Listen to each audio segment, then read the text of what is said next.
Boa tarde a todas e a todos.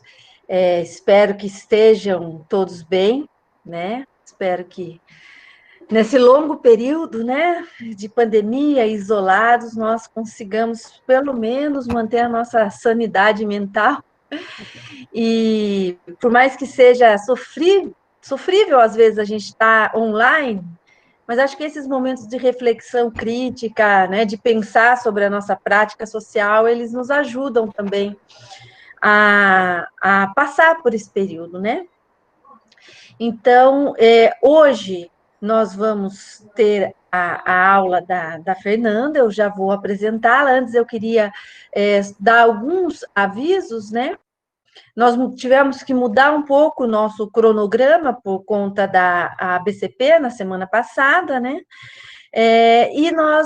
A nossa próxima reunião, que seria no dia 5, né, que seria a próxima semana, vai ficar para o dia 12. Então, no dia 12 de novembro, nós vamos ter a palestra da Ana Caroline Nogueira, que é mestre em serviço social aqui pela UFPB, e ela vai falar sobre os intelectuais militares na Revolução Passiva Brasileira, né, que também é resultado da dissertação da Carol, né? Uma dissertação muito interessante, um tema bastante importante, né?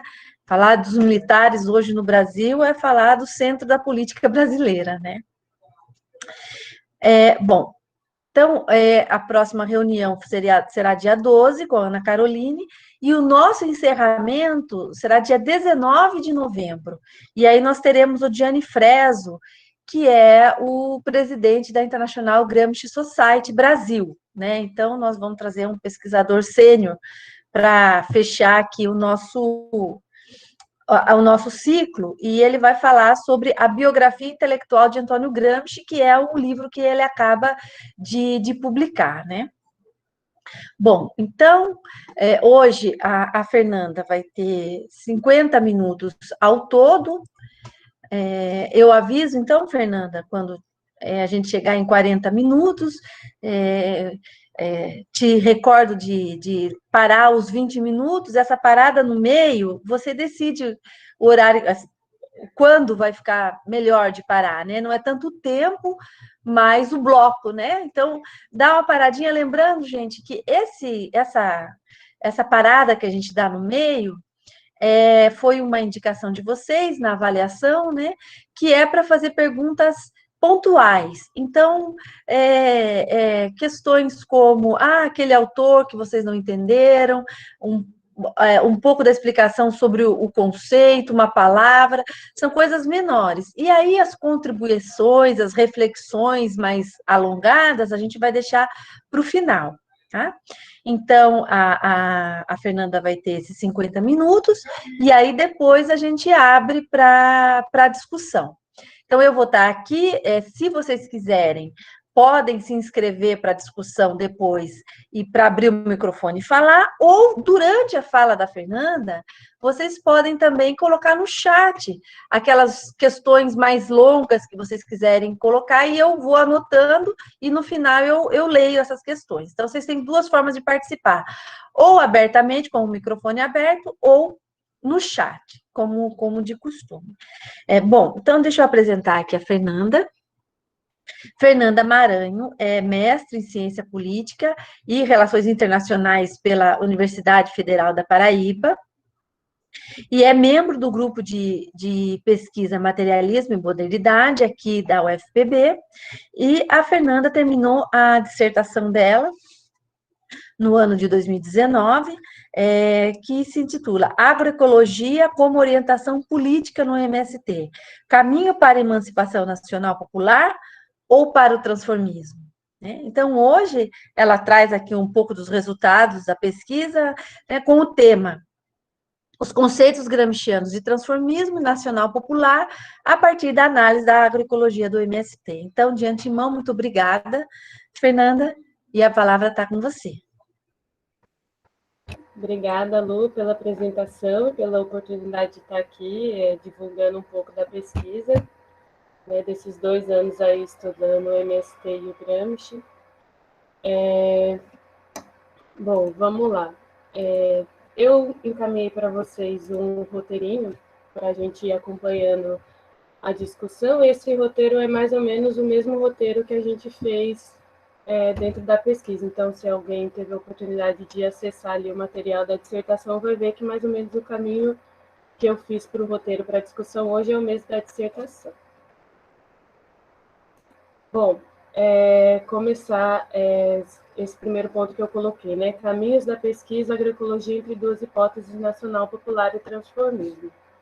Esse foi um ponto que se desenvolveu, essas duas hipóteses a gente desenvolveu depois de um pouco de avançar no estudo do objeto, né, do MST, e desse recorte que a gente faz dentro da trajetória do movimento, que é essa fase da escolha da agroecologia enquanto orientação política, né?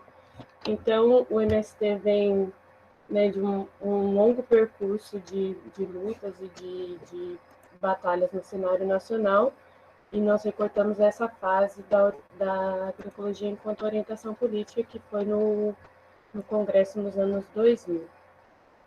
Bom, eu coloquei essa frase: a política enquanto concretização da vontade da ação no interior das relações de força presente em todas as esferas da vida em sociedade, no sentido de que a gente vai estar analisando um objeto histórico, não estanque, então nós vamos fazer uma análise política do MST e da história dele no cenário nacional. Então a gente usou para isso uma metodologia que também vocês encontram lá na dissertação, que é o que o Gramsci sugere, que é o estudo monográfico, que a gente vai mais ou menos acompanhar o surgimento de um grupo social e a história dele, né? E aí, por que o Gramsci desenvolve essa forma sistemática e crítica de analisar um grupo social? Porque geralmente um grupo social subalterno não vai ter uma história tão divulgada como um grupo dominante, que ali ele vai dizer, né, que a história dos grupos dominantes geralmente coincide com a história dos estados. Bom, então a gente mapeia mais ou menos o surgimento, adesão a grupos sociais dominantes, reivindicações de caráter restrito ou parcial, autonomia nos velhos quadros e autonomia geral. Para começar, então eu separei ali o pano de fundo que a gente constrói, os pressupostos conceituais que a gente usa para fazer análise do objeto. Então, onde o MST se localiza nesse cenário nacional? E aí eu vou retomar um pouquinho do que a Lu já discutiu nos primeiros encontros e que já outras pesquisadoras retomaram aqui, são as questões da revolução passiva e a questão agrária. Então, essa relação entre o desenvolvimento capitalista no Brasil e a questão agrária.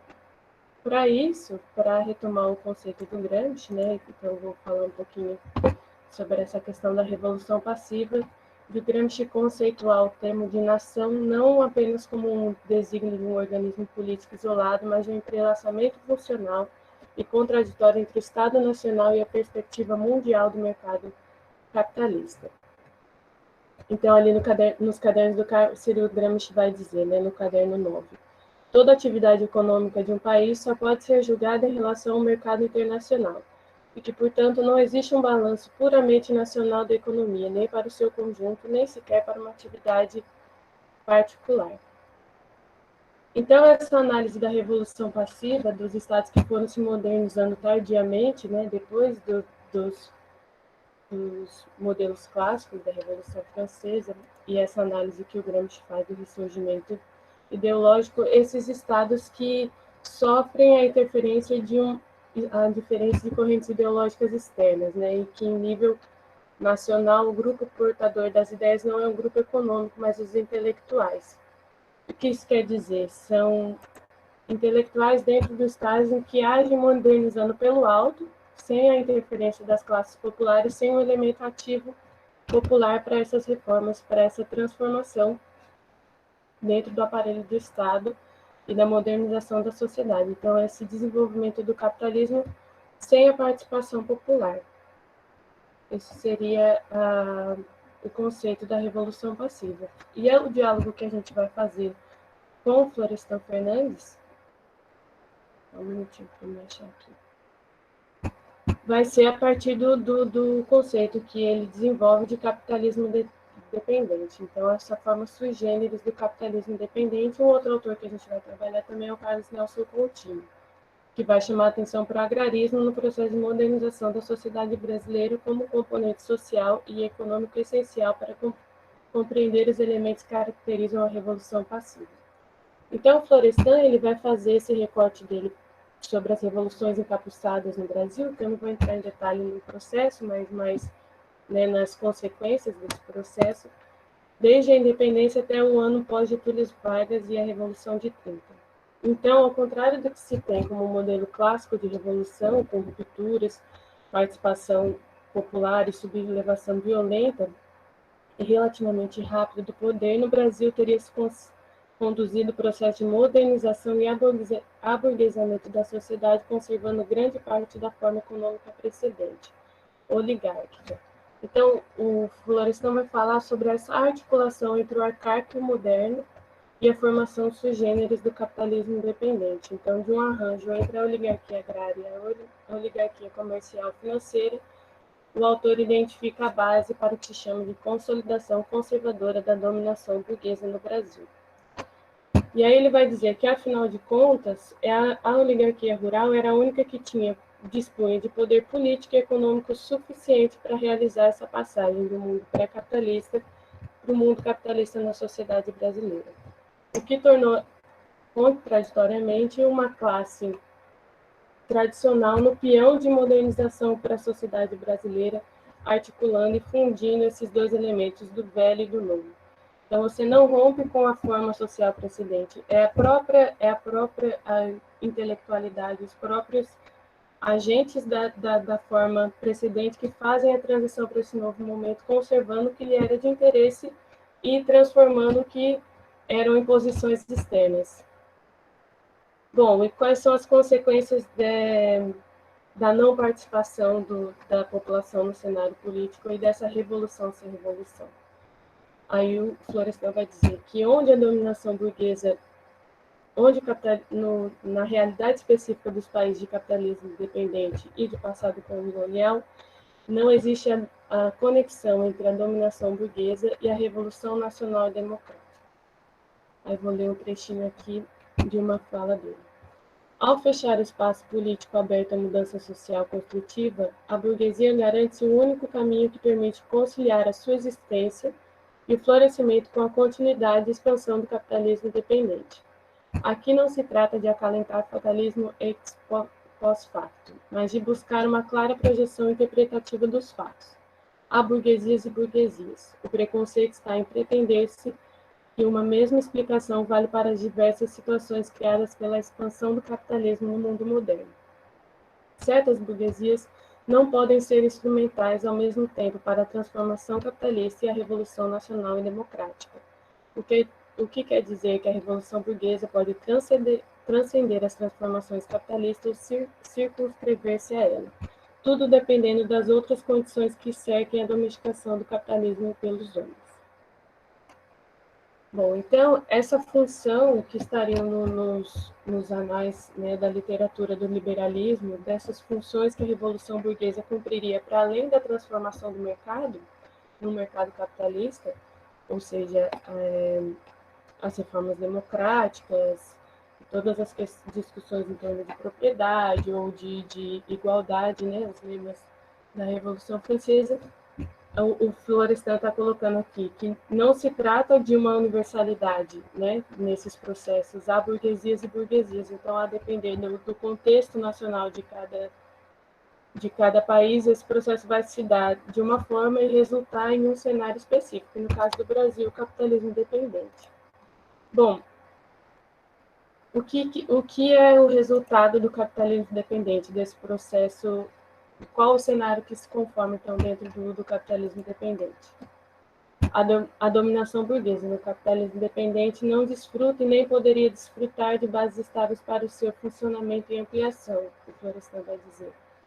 Então, ao não contemplar certos setores da população dentro desse sistema que se cria, hora ou outra, esses grupos vão invadir o espaço político e, por isso, de antemão, já se forma uma rigidez e coerção na ordem. E aí o que o Florestan vai dizer é que, como a burguesia, dentro desse contexto, não pode gozar de uma estabilidade, de uma tranquilidade dentro de um bem-estar social, forma-se, então, a forma autocrática de uma democracia restrita, possível apenas para quem tem acesso aos setores da dominação burguesa. E aí ele vai dizer, por isso que o capitalismo dependente é um capitalismo difícil, que apresenta poucas alternativas às burguesias que lhe servem sem, ao mesmo tempo, de parteiras e armas secas. E ele vai usar de exemplo o processo, por exemplo, da Revolução de 30, onde via-se no mundo, né, um avanço para as questões industriais, para a modernização de toda a produção, mas no Brasil esse impulso é eclipsado por outras demandas do capital imperialista em ordem internacional. E aí o Brasil vai sofrendo as intervenções para que ele permaneça ocupando o espaço que é de vantagem para o capitalismo internacional, que seria esse espaço agroexportador de mercadorias baratas, mão de obra barata e de interesse para o capital internacional.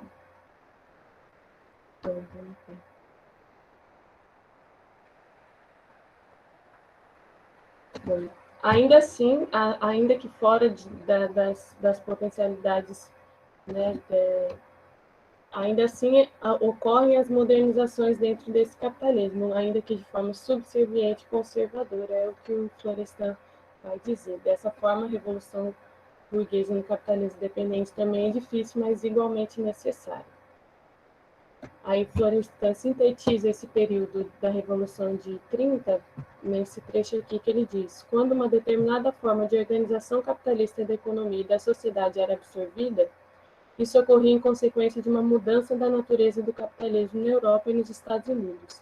Novos padrões de dominação externa emergiam inexoravelmente. Por outro lado, uma organização aristocrática, oligárquica ou plutocrática da sociedade sempre concentrou extremamente a riqueza, o prestígio social e o poder em alguns estratos privilegiados. Em consequência, a institucionalização política do poder era realizada com a exclusão permanente do povo e o sacrifício de um estilo democrático de vida. Então, esse motor externo e essa forma de dominação externa, ela encontra também os seus apoios internos. Né? Então, existe também essa cegueira nacional para os interesses populares democráticos. Então, existe uma elite que conserva essa articulação que mantém o mesmo cenário que a gente se encontra, que o Florestan está olhando aqui na época dele, que eu, particularmente na pesquisa, nós concordamos que ainda é o mesmo cenário, para manter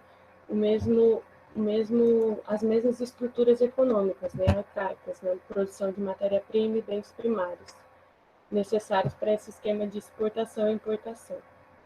Esse controle externo, contudo, não é referente apenas a uma estratégia econômica, mas cegueira nacional, é o que o Florestan vai dizer, e uma herança de uma tradição colonial de subserviência. Em síntese, ele vai dizer que o padrão de dominação externa imperialista tornou as economias dependentes e mercadorias negociáveis à distância, sob condições seguras e ultralucrativas. Essas mudanças moleculares pelo alto forneceram roupa nova para as antigas relações coloniais.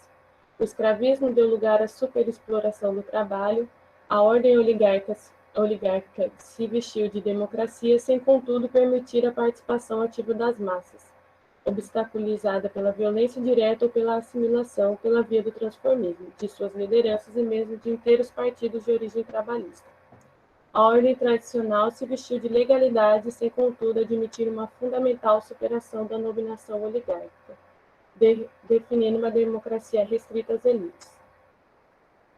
Bom, então, o Florestan vai mostrar essa reposição dos estatutos coloniais e estatutos tradicionais nas ordens modernas e nos processos de modernização do Brasil. Por isso ele chama de revoluções encapuçadas. São revoluções que aparentam uma novidade, mas elas mantêm os elementos fundamentais na conservação do velho. Bom, olhando para esse cenário, foi que a gente analisou a participação do MST, né? Então, desde o surgimento dele, de como ele surge desse contexto de superexploração da mão de obra e superexploração do trabalhador e até a expulsão dos camponeses do campo, né, nos processos de modernização do campo. Então, olhando para onde o MST se encontra no cenário nacional, a gente fez essa análise do papel dele com a possibilidade de interpretar a força que o MST aglutina em torno dele como uma possível criação da vontade coletiva nacional popular. Bom, para discutir o nacional popular, e através do MST, primeiro, eu acho importante falar como a gente faz a leitura do MST, né? Não como um movimento social tradicional, mas como essa forma partido que ele assume. E aí, o que é a forma partido? O que é o partido primeiro para o Gramsci? Né? O Gramsci propõe retomar a história dos partidos a partir do grupo social do qual ele é a expressão e a parte mais avançada. Haja visto que a história de um partido não poderá deixar de ser a história de um determinado grupo social. Então, esse partido que surge de uma necessidade de aglutinação, de um interesse de compartilhar uma mesma proposta e visão de mundo, e não como o que ele estava confrontando, que era uma visão de que os partidos vinham de interesses internos e particulares, né? Ou seja, uma análise que se fazia restrita a grupos restritos de intelectuais, em alguns casos ao limite de uma bibliografia singular. E aqui ele está dialogando com especialistas como Robert Mitchells. Bom, então, dessa forma, olhando para o partido dessa forma, o grupo social não está, o formador do partido não está isolado, mas faz parte de um quadro global de todo o conjunto social e estatal. E por isso a ação do partido vai ter mais significado conforme ela tiver menor peso na determinação da história de um país. Bom, como que a gente faz a leitura do MST na forma partido? E aí, essa adoção eu já faço do trabalho da professora Luciana, onde ela analisa essa trajetória do MST e vê uma parte em um momento, mais ou menos ali nos anos 90, 1990 e os anos 2000, onde o MST deixa de ter só interesses corporativos, né? Então defender bandeiras como direitos trabalhistas ou a posse da terra individualizada, e passa a expandir as reivindicações para outros setores também das classes populares, então setores urbanos ou lutas por moradia, e vai aglutinando em torno do movimento reivindicações que se juntam num projeto nacional. Então, é a superação do movimento econômico corporativo por um momento ético-político, né? Então, é essa visão de universalização daquela luta, de universalização dos interesses da classe, para além daqueles restritos ao movimento. Então, passa a não ser só uma luta pela terra, mas uma luta popular e que, claro, pauta, a princípio, a reforma agrária, um projeto para o campo, mas que encampa essas outras lutas também.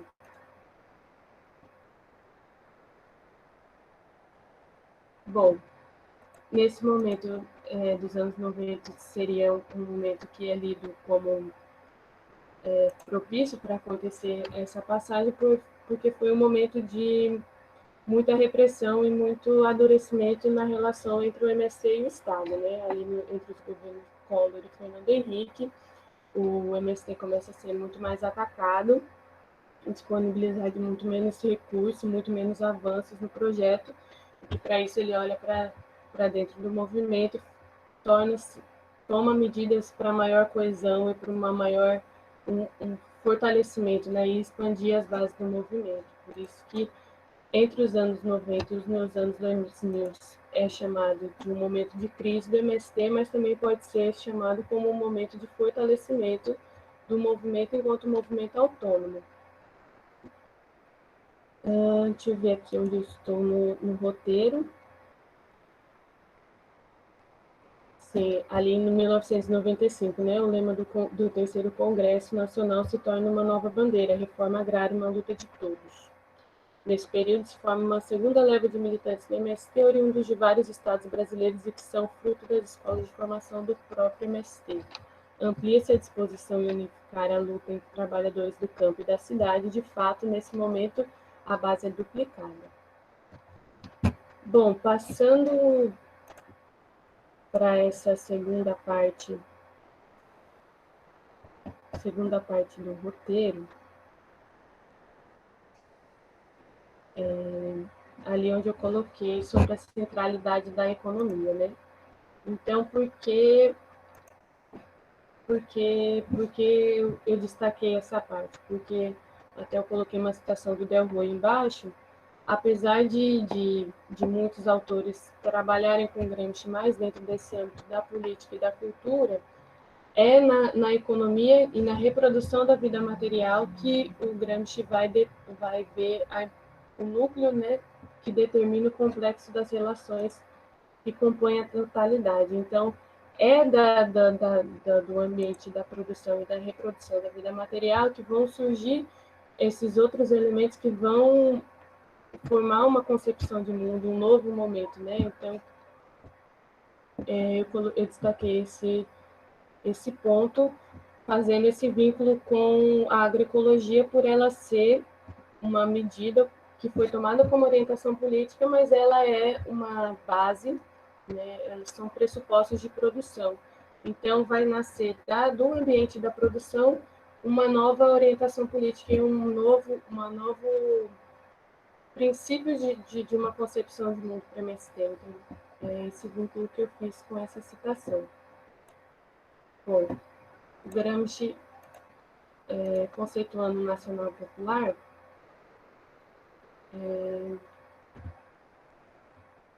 sim, Gramsci vai dizer: o nacional popular como a construção de uma força política capaz de promover uma transformação da sociedade, vista a partir de uma relação entre as condições objetivas e subjetivas que exercem uma dupla determinação da vontade.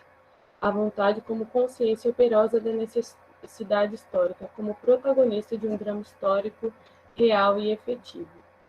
Então, a vontade coletiva nacional popular, ela surge dessa dupla determinação, da organização, né, de um projeto, de uma concepção de mundo, e da necessidade. A princípio, o Gramsci ele desenvolveu o conceito de nacional popular mais para designar e para apontar uma falta que existia na Itália, né? De que na Itália não se formou esse elemento ativo e permanente do povo-nação, né? E que o que teria sido diferente na França, que teria os desdobramentos que tiveram na Revolução Francesa. E como que a gente traduziu e usou isso para o nosso trabalho? Como a possibilidade do nacional popular, é a organização dos trabalhadores do campo, agindo em prol de um projeto político nacional com a participação ativa das massas, em vista de propostas para a transformação da estrutura do país. E aí, assim, a gente encaminhou a análise pela vontade coletiva nacional popular. Bom, os elementos que eu destaquei, acho que eu posso dar uma parada agora, se alguém quiser fazer as perguntas. Não tem nada no chat. Gente, vocês gostariam que a Fernanda esclarecesse algum ponto, algum conceito que ela mencionou, alguma noção? Podem colocar aqui no chat ou então abrir o microfone se quiserem. Se eu estiver passando muito rápido ou falando muito rápido também, alguém quiser dar um toque para eu falar. Acho que podemos continuar, Fernanda. Ninguém se manifestou. Certo.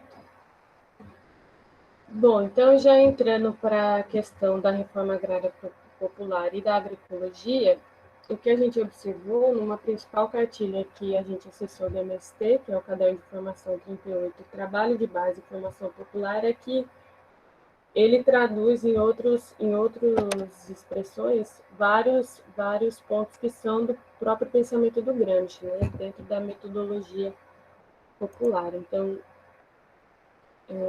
são alguns elementos que a gente destacou aqui. Eu vou...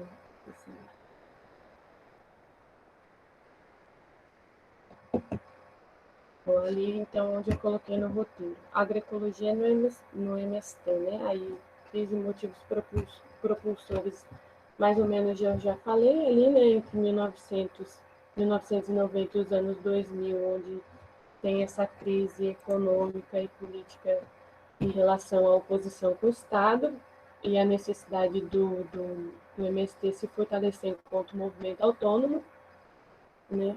Que a princípio vai se colocando mais numa relação de estruturar o movimento, né, internamente, a questão das lideranças, dos núcleos, e aí depois, posteriormente, ali nos anos 2000, passa já para essa questão da produção, de buscar alternativas para se produzir sem a necessidade dos recursos do Estado, porque esses pacotes tecnológicos e tudo que envolve como posso dizer, tudo que envolve, né, o pacote do agronegócio mesmo, né, desde as sementes até os insumos, até as formas de venda, conseguir, então, fugir desse ciclo que o agronegócio construiu, né, então, aí, por isso, as bases da agroecologia. Esse seria a crise e os motivos propulsores. Bom, e o que a gente identifica como a parte profícua, né, da agroecologia enquanto vontade coletiva nacional popular e nesse processo de autonomia e emancipação dos sujeitos políticos da base do MST. Aí o primeiro ponto que eu destaquei foi o contato entre intelectuais e simples, né? Primeiro, o que o MST define como a base da reforma agrária popular, né? São os sem terras, as comunidades originárias, povos indígenas, ribeirinhos, seringueiros, geraizeiros, quilombolas, movimento de mulheres, fora todos os movimentos que já eram incorporados ao movimento. Então, quer trazer do conhecimento dessa base os princípios para a produção dentro do MST. A metodologia popular ela é apresentada como uma pedagogia que não se resume a um método cheio de técnicas, mas que se caracteriza pela necessidade de se viver e encarnar os princípios do método como uma concepção de mundo. E aí retoma-se uma frase do Manifesto do Partido Comunista: a emancipação da classe operária será obra da própria classe ou não haverá emancipação. Dessa forma, o MST vai dizer que o trabalho de base, visto como a necessidade de romper a prática da classe dominante, articulando de forma direta os elementos que compõem o cotidiano onde nasce a luta pela vida. Então, essa seria a função dos intelectuais dentro do movimento, né, de trabalhar junto com a base, encarnando os valores da base dentro de uma transformação daquela própria realidade. E aí, alguns elementos que são apontados na cartilha são muito próximos das elaborações do Gramsci sobre a passagem do senso comum para o bom senso. Então, a questão de desmontar a visão mágica e partir do nível das massas, relação entre senso comum e bom senso. Bom, desmontar a visão mágica seria mais ou menos esse processo, que eu não vou ler aqui, que acho que vai talvez ficar um pouco cansativo, mas na cartilha vai dizer sobre você desmontar essa ideia de casualidade, né, dos fatos, de que as coisas acontecem porque elas devem acontecer assim, ou que a história é simplesmente assim porque sempre foi assim, sempre será assim, e criar um elemento crítico dentro da base para que ela mesma possa criticar a sua própria história, para que ela mesma possa criticar os elementos da sua própria realidade. Então, nesse processo de desmontar a visão mágica e de partir do nível da massa, vai se encontrar muito com isso que o Gramsci fala da crítica do senso comum, né? Dessa questão que as classes subalternas trazem por uma questão, né, material e histórica, de terem uma vida muito fragmentada e acessarem as informações de uma forma muito fragmentada, o que leva à tendência de negar constantemente a existência objetiva da realidade. No entanto, Gramsci considera que o senso comum não é algo rígido e imóvel, mas está em constante transformação e é enriquecido por opiniões introduzidas no costume que têm seus fundamentos na ciência e na filosofia. E aí aqui, por exemplo, a gente traz essa questão do senso comum, como ele é enriquecido com a própria opinião, a opinião pública, né, que o agronegócio divulga em mídias, em redes, se apresentando como a modernidade na agricultura, se apresentando como o progresso dentro da agricultura, o que é assimilado, né? Mesmo as pessoas, às vezes, estando dentro do movimento social, assimilam essa ideia de que o mais seguro dentro da produção vai ser acompanhar aquele pacote ali do que o agronegócio oferece. E isso interfere muito na vida do movimento, porque, por exemplo, quando a gente recolhe as entrevistas, a gente vê as pessoas prestando, né, o medo que tem de se arriscar numa nova forma ou de duvidarem da possibilidade daquilo ali, reproduzindo frases como o agrotech, o agropop é a riqueza do Brasil, e que fora disso a gente não consegue alimentar o mundo, ou questões desse gênero.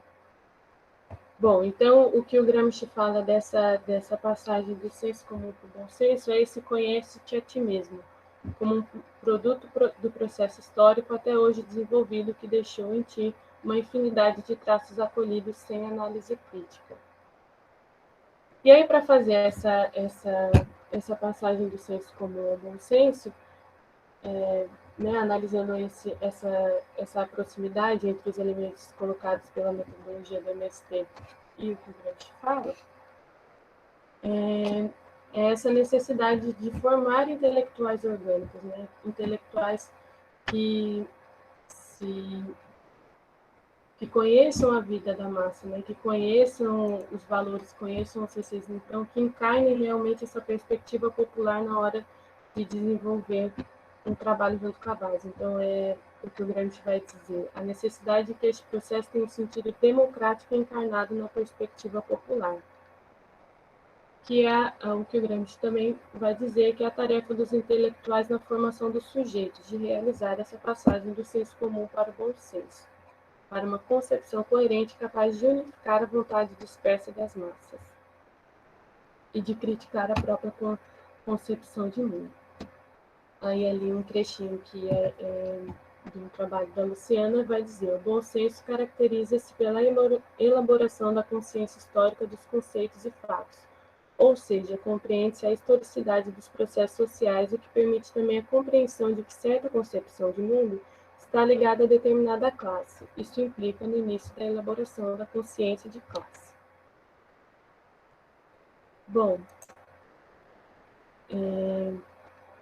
então essa seria a contribuição da agroecologia nesse processo de emancipação e de aglutinação da vontade coletiva nacional popular, no sentido de formar sujeitos críticos e de formar sujeitos autônomos na sua forma de pensamento e na forma de enxergar a própria realidade.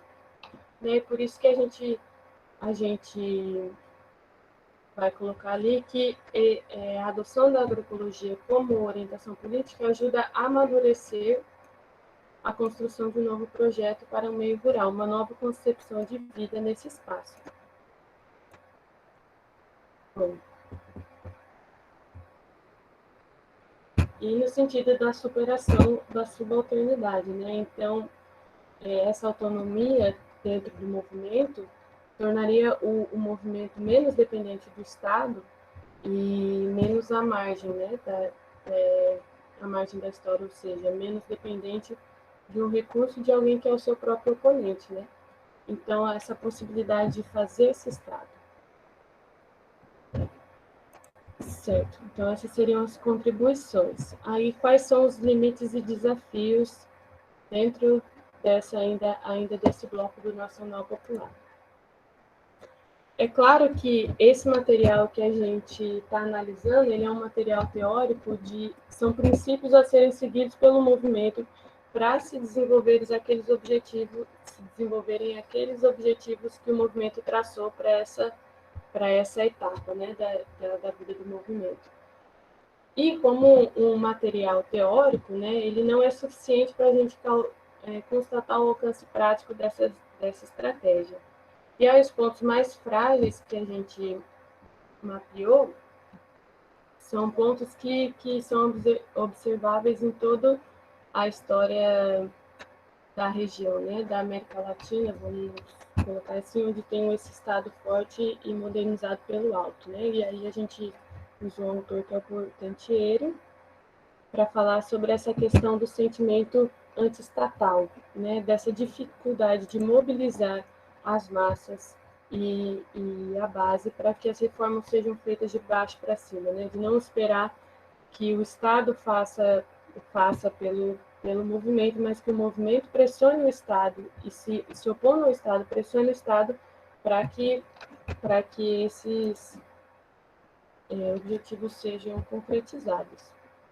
Bom, e o que atrapalha o florescimento desse sentimento antiestatal é o que é uma fala dentro do próprio movimento, né, de um dos líderes do movimento, que é o Stedley, alegando essa questão do pragmatismo, né, de você trabalhar com as possibilidades do presente, né? Então, você trabalhar com aquilo que você tem disponível naquele momento. Então, atender a interesses imediatos, né? E aí tem uma fala dele que ele diz: tu tens de utilizar o que dá certo, não pode ficar defendendo uma ideia pela ideia em si, mas se ela dá certo ou não.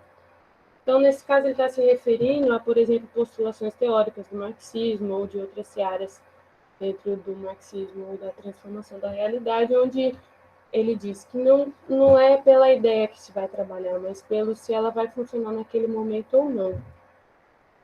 E aí a gente encontra dentro do movimento outras opiniões que se confrontam com essa, né? Então a gente não pode fragmentar o projeto de reforma agrária, mas ao mesmo tempo existe uma disputa dentro do próprio movimento, né? Existe uma relação de força dentro do próprio movimento.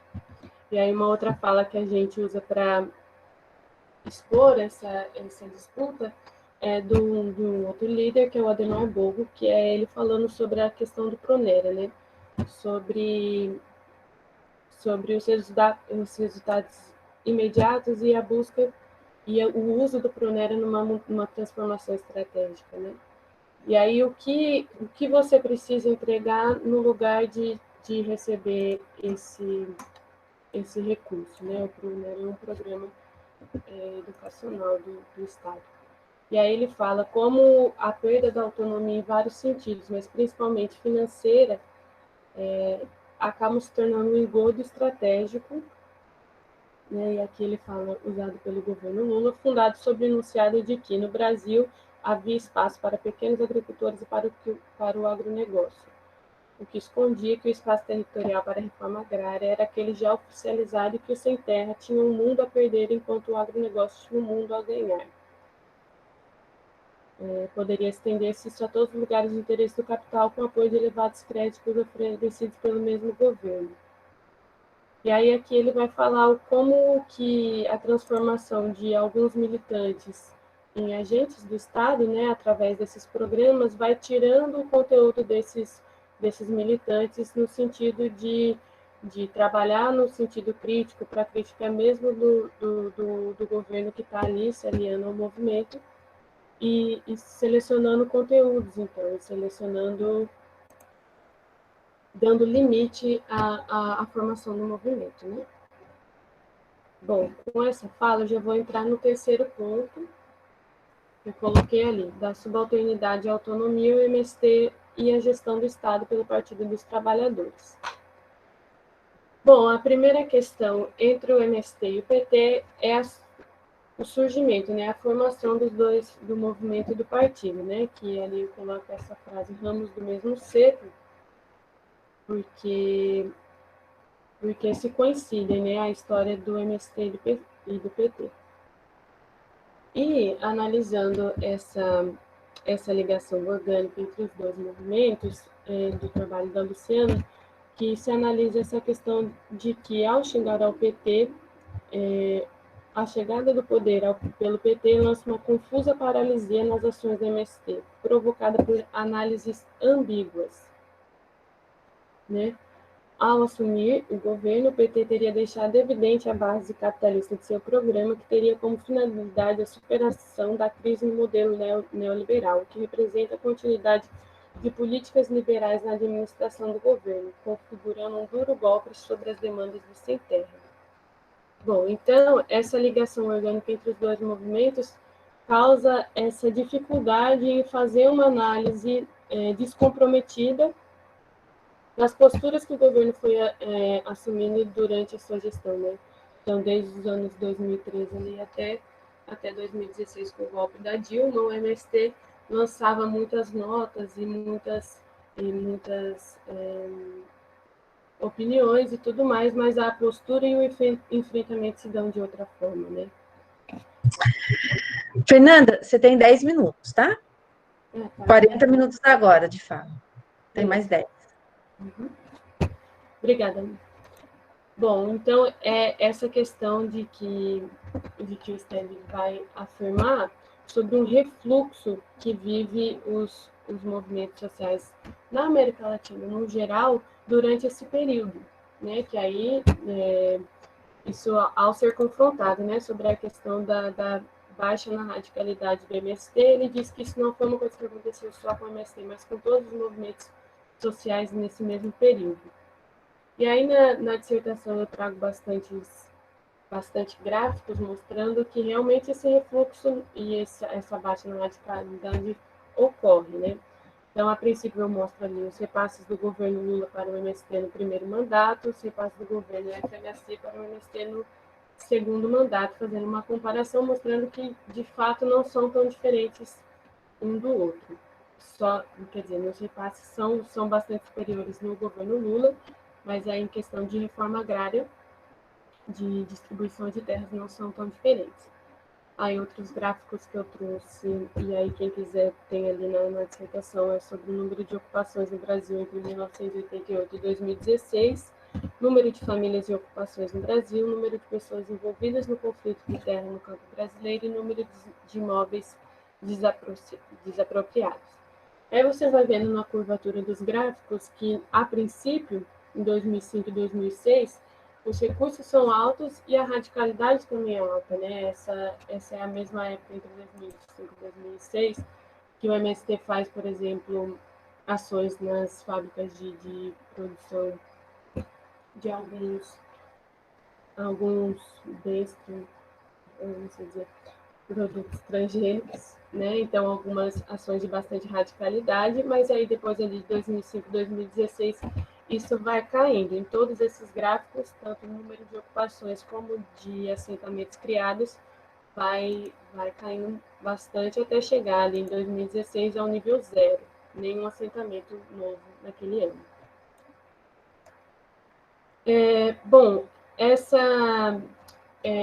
então, dentro dessas lideranças do MST, essa postura se justifica dentro desse refluxo normal dentro dos movimentos sociais, mas essa mudança na postura ela vai além da radicalidade do movimento, que não só deixa de fazer ações menos confrontosas, mas também passa a, em vez de colocar pautas para o Estado, a cobrar promessas que foram feitas em campanha ou dentro da gestão do MST.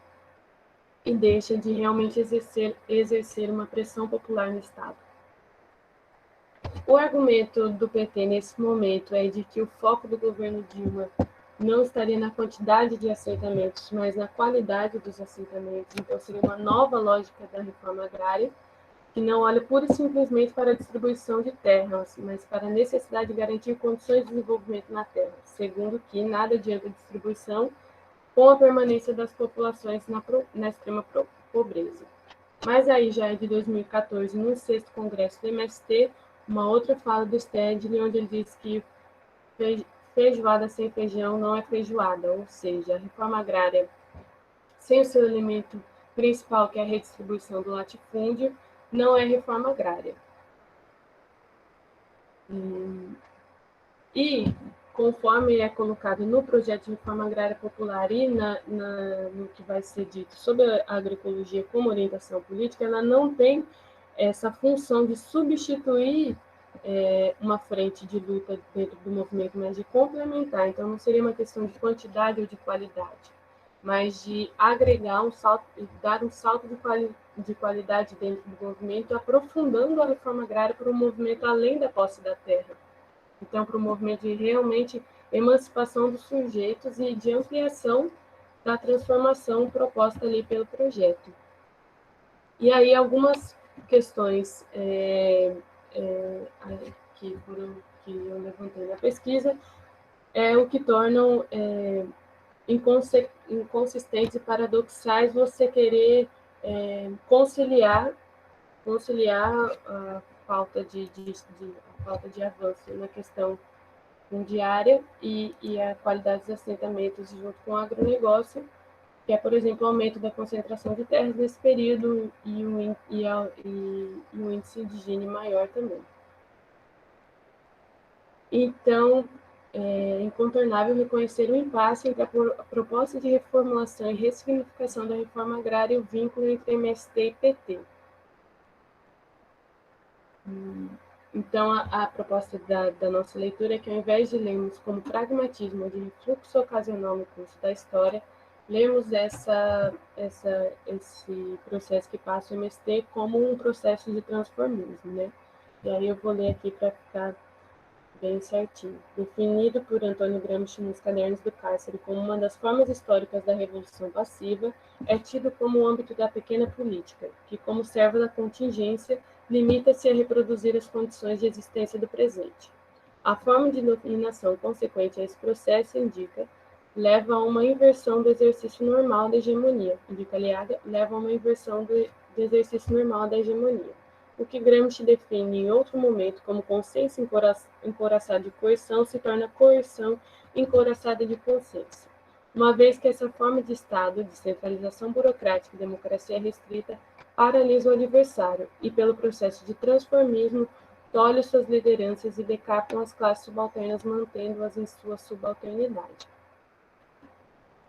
Bom, aí então esse processo de transformismo é ao absorver essas lideranças e ao acoplar o MST dentro da gestão do Estado, ele esvazia o movimento do seu conteúdo transformador e radical, tornando ele em mais um elemento de gestão, né?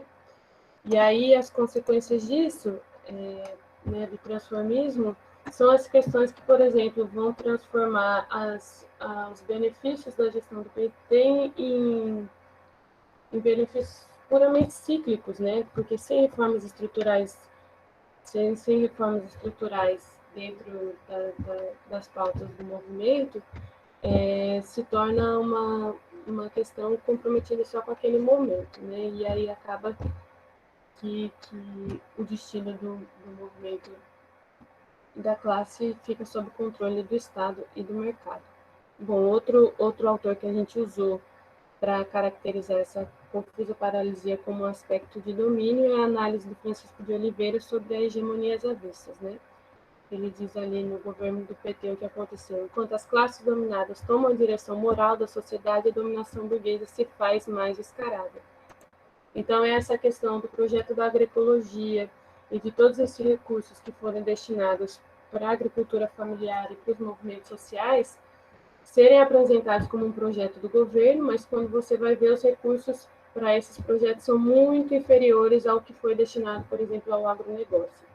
E aí a questão do Lula como liderança ali, colocar o boné do MST numa hora e em outro momento subir em outro palanque e dizer que o agronegócio os donos do agronegócio são os heróis nacionais. Então essa falsa ideia de uma direção do Estado, né? É uma direção puramente moral. Seria mais ou menos isso. Acho que eu fui passando meio acelerada pelas questões, mas acho que eu consegui mais ou menos abordar todas. Algumas que ficaram faltando a gente pode discutir agora nas perguntas. Obrigada. Obrigada, Fernanda. No chat não tem questões. Eu tenho algumas questões que eu vou fazer, Fernanda. E aí, quem tiver questões, ou quem quer perguntar, quem quer falar, no microfone aberto, coloque aqui no inscrição aqui para mim no chat. Então, primeiro, fazer um comentário, né, sobre o próprio objeto da Fernanda, né, que é o MST.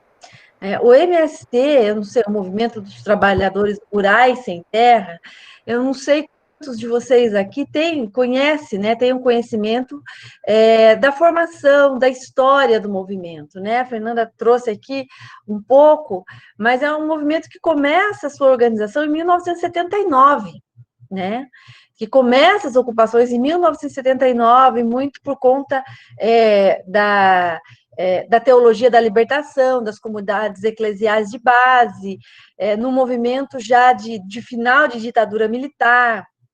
Então, é um movimento que ele se torna muito importante na América Latina, né? Ele está organizado em vários países da América Latina, como a Via Campesina, né? Que é uma organização dos camponeses na América Latina. Então, ele é um movimento muito significativo em vários sentidos, né? É um movimento muito significativo, porque ele nasce de baixo, né? Ele nasce das classes populares, com a organização dos setores dos padres, né? Da teologia da libertação, e ele se torna o maior movimento da América Latina, né?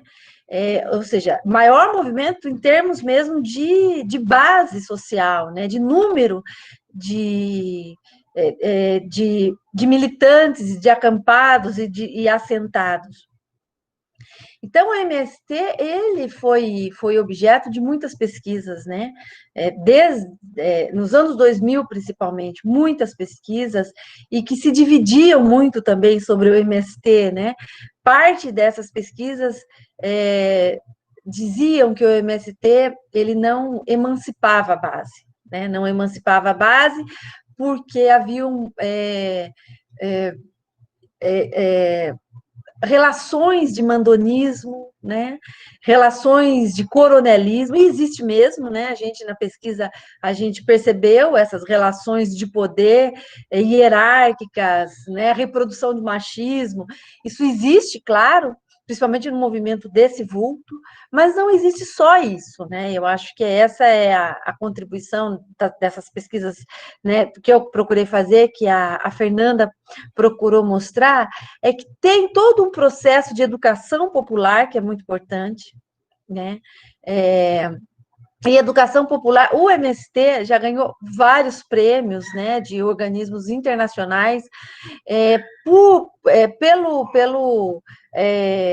trabalho educativo que ele faz com as classes populares. Eu acho que a Fernanda trouxe aqui algumas questões, né, de como que eles entendem a educação, como que eles entendem o senso comum,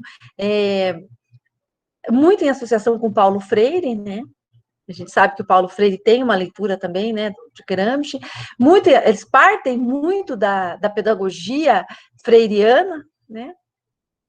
Então, o MST, ele é um objeto de estudos fundamental, não só para a academia, ele é um objeto de estudos fundamental para a gente pensar a democracia no Brasil, né? Porque uma questão que a gente se coloca sempre é como é possível mudar a política no Brasil, não é? Como é que é possível a gente superar o coronelismo na política? Como é possível a gente superar essas formas engessadas, né, das eleições, em que você tem sempre os mesmos candidatos, né? Sempre que a gente está vendo agora, né? Uma indiferenciação entre direita e esquerda, que é uma coisa que é característica dos estados de capitalismo tardio, de revolução pelo alto, é a indiferenciação entre direita e esquerda, né? Ou seja, tem uma cachorrada aqui do lado, não sei se vocês estão ouvindo, estão fazendo um barulho tremendo aqui. Então, a característica da política brasileira é uma característica elitista, oligárquica, melhor dizendo, né? Restrita, a Fernanda trouxe aqui, né, o Florestan, uma democracia restrita, um liberalismo tosco, que é o que diz o Florestan Fernandes. Ou seja, a gente não tem no Brasil nada próximo do que seria uma democracia dos países centrais. A gente tem sempre processos de tutela popular, de tutela da vontade do povo. E aí, é por isso que a ideia, né, que a Fernanda trabalha, de vontade nacional popular, é justamente porque dentro do MST, né, a gente pode constatar, pelo menos, a intenção e o projeto de criação de uma vontade nacional popular, de criação de uma vontade popular, né, de criação de uma consciência popular mais adequada ao caráter popular, né, uma consciência que não seja recebida de forma crítica das frações dominantes, né. Então, a gente percebe todos esses avanços do MST em termos de democratização.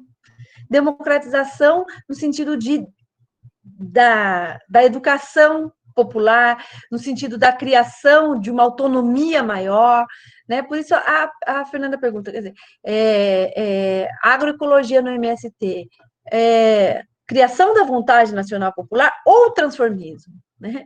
E aí tem esse ou transformismo, né? E aí, justamente porque com os governos do PT, é justamente quando o MST perde o fôlego. A reforma agrária deixa de avançar, né? Se a gente vê em números de assentamentos, diminui muito, muito, e diminui mais ainda nos governos Dilma, né? Então, isso é um paradoxo, né?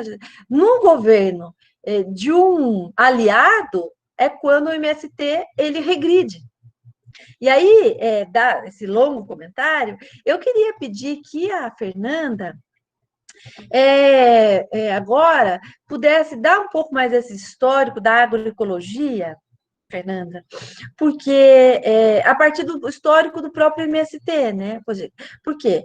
Porque o MST, a bandeira principal do MST até os anos 2010, não é? Que você começa, que é o projeto da agroecologia, não era agroecologia, era reforma agrária, não é? Então, ou seja, o que a Fernanda trata na dissertação dela é que parece ter havido uma substituição da reforma agrária por uma bandeira mais palatável ao capital, que é a agroecologia. Então, você tinha um enfrentamento muito maior antes dos governos, antes de 2010, pelo menos, antes do governo PT, ações diretas, ocupações muito maiores, grandes marchas. E a partir de 2010, você tem, de certo modo, um refluxo. E isso coincide com a mudança da bandeira de reforma agrária para a agroecologia. Então, a agroecologia é, ao mesmo tempo, um projeto super legítimo, uma proposta legítima de outra relação com a terra, e, ao mesmo tempo, ela representa um refluxo, um passo atrás, talvez, do MST, de não enfrentamento do grande capital, né, da saída pela feirinha. Então, Fernando, se você pudesse dar um pouco mais esse quadro, né, de como era até 2010, as bandeiras, a reforma agrária, e depois de 2010, por que você está chamando de transformismo?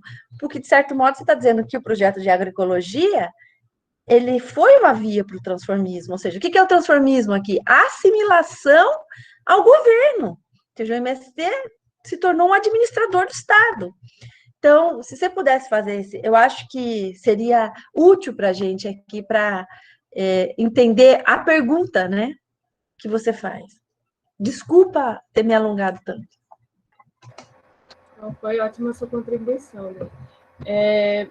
Bom, esse início da formação do movimento, né, como eu cheguei a mencionar, mas mais agora mais pormenorizado, é esse início junto com a SEB, né, as congregações de base, e o MST fazendo mais essas reivindicações pontuais pelos assentamentos, e aí até esse momento de expansão da base e de outros lemas que começaram a chegar, como reforma agrária na lei ou na marra, reforma agrária uma luta de todos, e essa questão de não esperar mais, né? Então, o movimento até os anos 2000, né, que passa por um recorte da agroecologia. Até esse momento, o MST era realmente isso que você comentou, um movimento de maior fôlego dentro da América Latina nas questões do campo e como um movimento social no geral. Aí até uma das matérias que a gente traz na dissertação é essa questão de que o MST, em questões de América Latina, ele se tornou maior que o PT. Né, que o PT tinha um projeto naquele momento, mas o MST tinha muito mais adesão popular, e ele se tornou um movimento que ele tinha um respaldo popular. As pessoas passaram a compreender os motivos daquele movimento. E aí mostra que ali, naquele momento que o PT perdeu o fôlego, ele foi atrás do MST. E aí até tem uma frase que é bem emblemática, agora não vou lembrar ela certinho, mas era uma questão de ou corria-se atrás do MST, ou podia que o PT ali não perdesse a sua expressividade, né? Então, nesse momento, era uma base muito coesa, muito organizada. E aí essa crise, como eu até comentei, essa crise que se colocou nos governos, né, de implementação do neoliberalismo, com Fernando Henrique Collor, ela teve um impacto muito grande dentro do movimento na base do movimento, porque precarizou demais as condições de vida. Ao mesmo tempo, o movimento se organizou de uma forma muito mais profunda. Então, é desse tempo os laboratórios experimentais do campo, onde, né, de forma de mutirão, um assentamento ia para um outro assentamento, ou para uma ocupação, na verdade, para as ocupações, já nas ocupações, faziam mutirões para se formar cooperativas dentro daquela ocupação, para que ela tivesse condições de se manter, né? Então, algumas falas nas entrevistas, a gente tinha que produzir logo porque a gente tinha que sobreviver naquela terra, e a gente não tinha recurso do Estado. Então, era emergencial você organizar coletivamente a base para que ela mesma criasse as condições de manutenção do movimento. E esses laboratórios experimentais do campo foram trazidos pelo Moraes, de Moraes, acho, algo assim, né, como uma experiência inspirada ali né, aí vai na literatura vai estar explicando melhor nos colcoses soviéticos e também experiências de coletivização do trabalho em Cuba, que tinham, né, dentro da estrutura já também, além da questão de organizar a produção, já organizar a forma de trabalho, né, os princípios de trabalho dentro dos assentamentos. Então, a questão de rotatividade, a questão de como eles distribuíam dinheiro dentro dos assentamentos e criando dentro disso já novas relações de trabalho, né? Então, isso era muito forte. As CPAs do MST tem trabalhos que vão chamar de verdadeiras ilhas socialistas, né, onde funcionavam os refeitórios e formavam-se agrovilas muito coesas e muito funcionais dentro da metodologia de trabalho. E aí o que é discutido nesses congressos nos anos 2000 é que essa forma de cooperação, essa forma de cooperativa vinha perdendo fôlego por falta de recurso, e também as denúncias que, como você mencionou, né, Luciana, sobre essa questão de centralização do poder ali, da direção, e sobre muitos agricultores aqui, a gente até pegou entrevista sobre um agricultor dizendo que muitos agricultores temiam as formas cooperativas, porque temiam voltar aos velhos modos do engenho, onde ele trabalhava e não recebia nada, ele preferia ter a sua propriedade individual e receber daquilo que ele plantasse, aquilo ali era dele e uma propriedade individual. Bom, aí algumas críticas foram colocadas a esse modelo, o que também em outros estudos vai fazer esse balanço, de que muitas críticas são feitas a esse modelo, pensando que esse é um modelo desenvolvido por um país de economia socialista, e aqui no Brasil ele se desenvolveu dentro de uma economia capitalista, ou seja, de uma forma isolada, né, dentro dos assentamentos. De toda forma, foi considerado uma crise. E aí essa saída pela agroecologia, de então buscar dentro de outra matriz de produção, de outros parâmetros técnicos, uma saída para ter mais autonomia dentro da produção. Até aí é uma questão bastante tranquila, porque também a agroecologia tem essa ligação com os movimentos ecológicos, né? E aí, como a Luciana já apontou, esse vínculo com a via campesina, levantar bandeiras de ecologia, de preservação de várias questões nascentes, não só dentro da agricultura. E aí, então, encampar esse movimento ecológico dentro do MST e essa matriz de produção. No entanto, como orientação política, a agroecologia ela se coloca mais como uma oposição ao agronegócio. E aí que eu acho que talvez seja essa maior percepção que aponta maior para fazer essa leitura com o transformismo, é que a sua oposição fica, então, numa oposição de técnica, e aí colocando junto disso questões de saúde, questão de ciclos econômicos e tudo mais, mas que se coloca uma oposição maior entre agroecologia e agronegócio, e não se fala mais tanto de reestruturação fundiária. Então, não é mais a questão da posse da terra, mas de como se produz nessa terra. E aí seria essa discussão um pouco da qualidade e não da quantidade. Então, vamos fazer algo que é mais saudável, algo que é melhor para a humanidade, o que é fato, mas não discutir mais as proporções disso. Então, é essa questão de você tirar a agroecologia de ser um projeto para a sociedade no geral, e não só uma questão dos assentamentos, que daí é uma crítica que eu trago na conclusão do trabalho, do Pinheiro Machado, que ele vai dizer os ambientes das feirinhas, né, as feirinhas agroecológicas são muito agradáveis e são muito humanizados, e não há nenhum problema neles, mas eles não são suficientes para se contrapor ao agronegócio, a força política, a força econômica e a força social que ele tem dentro do país. Então, você tratar dessa forma é quase uma piada, né? Ele vai dizer que é quase uma piada. E aí, e também a possibilidade de que a agroecologia se torne uma questão alternativa. Então, você não quer consumir um produto com veneno, você tem essa alternativa de produtos orgânicos e agroecológicos. E isso é, de certa forma, funcional, porque o agronegócio já não produz comida para a população mesmo. Ele produz ração e combustíveis e questões assim. Então, não é nem mesmo do interesse da grande propriedade produzir para a população.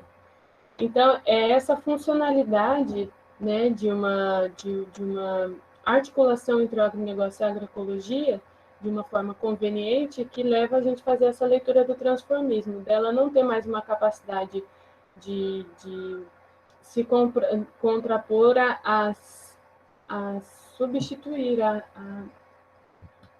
a vir a ser o modelo principal, né, na agricultura, o modelo universal. Mais ou menos assim que eu adoro.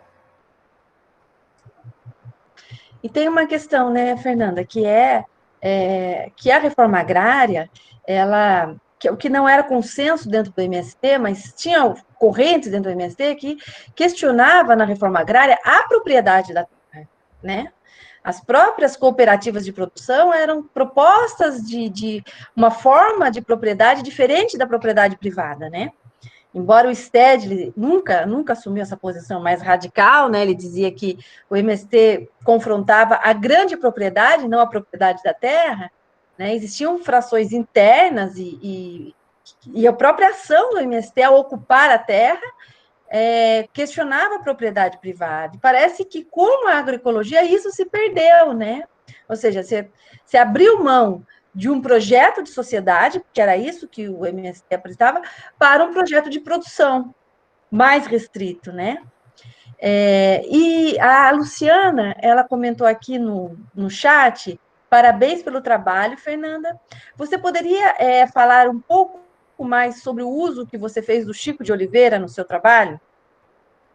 Uhum. Então, o Chico a gente vai usar mais nessa parte do transformismo também, nesse último bloco da dissertação, mais para fazer análise dos governos petistas mesmo e da relação deles com os movimentos sociais. Então, mesmo caracterizando essa questão da direção moral, enquanto a dominação capitalista se faz mais severa e mais profunda. Então, foi um uso bem pontual, na verdade, mas que clareia demais a leitura desse período para a pesquisa, eu acho. Mas seria mais nessa questão mesmo, de como ele absorveu no Estado as lideranças, né, dos movimentos. Como ele se deixou parecer que algo ia caminhando por um lado, enquanto, por outro lado, ele ia encaminhando as coisas de uma forma muito mais rápida e muito mais sobressalente, algo assim, desse tipo. As palavras Mas o Chico de Oliveira, a gente não utilizou a crítica à razão dualista dele também, quando você fez aquela discussão sobre o Brasil? Eu acho que não. Eu acho que eu não cheguei a... Porque o Chico, ele é muito interessante, muito importante, né? Que a gente usou muito Florestan Fernandes, e o Chico critica justamente essa dualidade, né, entre o arcaico e o moderno, né? E ele mostra muito claramente como o Brasil é esse ornitorrinco, né? Que tem sim.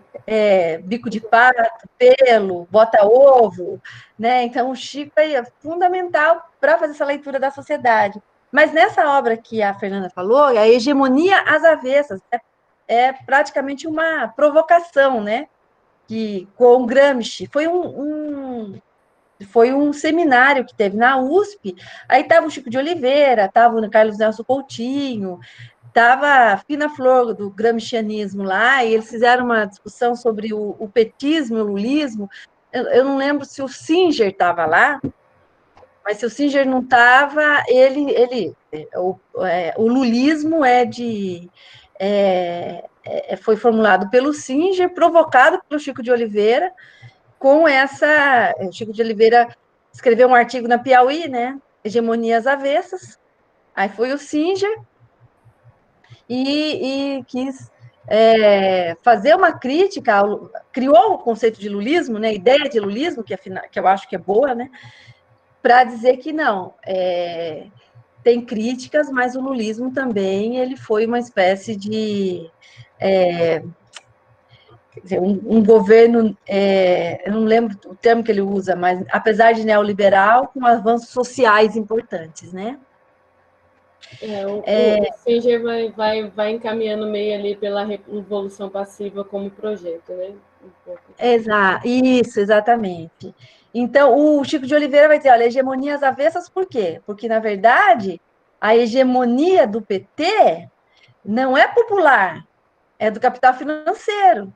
Mas como é que aparece? Como que a Fernanda falou, como a direção moral é das classes subalternas, mas a direção concreta de política social e econômica é do capital financeiro. É uma provocação do Chico de Oliveira, né? O Chico de Oliveira está numa idade e numa estatura intelectual que ele pode fazer essas brincadeiras conceituais livremente, né? Bom, aqui no chat nós não temos. Pode falar, Só Fernanda. uma questão, perdão, a gente usou sim a crítica da razão dualista no primeiro capítulo, que eu não trouxe aqui na discussão hoje, mas a gente usou sim. Sobre essa questão até dessa relação funcional entre o arcaico e o moderno, né? Que é mais ou menos o que também a gente vai falar no final da dissertação. Certo. Nós não temos mais questões aqui no chat. Alguém quer abrir o microfone e falar? Se não tiver, Fernanda, você quer fazer as suas considerações finais para a gente encerrar? Eu quero agradecer pela oportunidade de estar compartilhando esse trabalho. Foi bastante, assim,